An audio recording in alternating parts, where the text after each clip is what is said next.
Hi, in this video, we will cover section P.5, part 2, continuing to talk about factoring. Let's discuss factoring a trinomial, a polynomial with 3 terms, that has a leading coefficient of 1. So for example, if I have x squared plus bx plus c, we need to find two numbers that multiply to c and at the same time also have to add to b.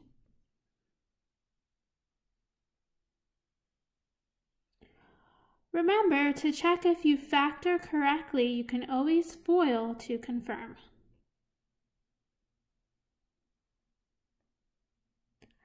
Let's look at this first example, x squared plus 6x plus 8. We need to find two numbers that multiply to 8, but at the same time add to 6. So over on the side of my paper, I'm going to do a little bit of scratch work, and let's think of all the numbers that multiply to 8. We have 1 and 8, or 2 and 4.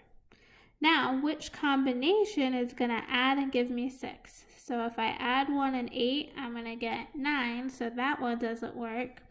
But if I add 2 and 4, I get 6, and that combination does work. So 2 and 4 multiplies to 8 and adds to 6, and we can go directly to writing our answer. Write 2 sets of parentheses, leave some space, and this is going to be x plus 2, and this guy is going to be x plus 4. And so why does that work? So let's FOIL to check. All right, f is x times x, so that's going to be x squared. O outside, x times 4, that's positive 4x.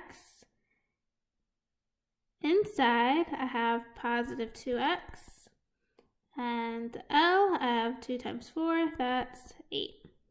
Again, simplify, add my like terms in the middle, and I get x squared plus 6x plus 8. And so I have confirmed that's what I had originally. So my factored solution, I've scribbled all over the place, but is x plus 2, in parentheses, x plus 4. This is what I call factored form.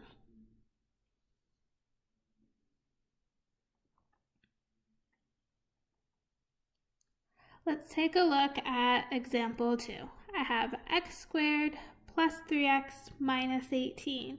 So this time I have a negative c, so I have to be careful with that. So over to the side, a little scratch paper. Let's talk about all the combinations that multiply to negative 18. I could have negative 1 and positive 18, or I can have positive 1 and negative 18 can multiply to negative 18. All right, what else? I have positive 2, negative 9, or negative 2, positive 9, or I have 3 and negative 6, or negative 3 and positive 6. Those are my combinations. Now, let's see what adds up. Again, we want to add up to be 3. So let's see, negative 1 plus 18 is going to be positive 17. 1 minus 18 is going to be negative 17. 2 minus 9 is negative 7. Negative 2 plus 9 is going to give me positive 7. 3 minus 6 is negative 3, but negative 3 plus 6 is positive 3. So this last guy at the end is the winner. Negative 3 times 6 is negative 18. And when I add it, I get positive 3. So again, I could go directly to the answer, write 2 sets of parentheses, and fill it in. I got x minus 3, x plus 6. And that is the factored solution. Again, you can FOIL to double check to see if you got the right answer.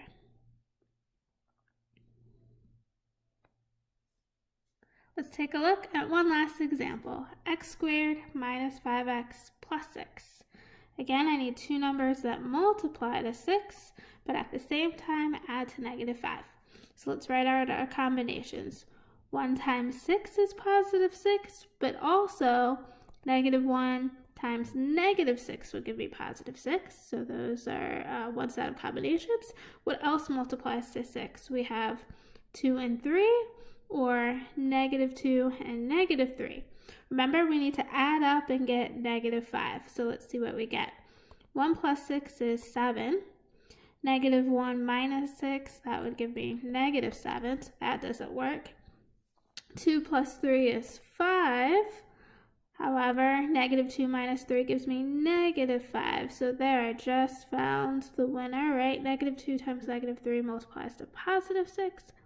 Well, negative 2 plus negative 3 gives me negative 5 in the middle. So my solution for this problem is x minus 2 times x minus 3.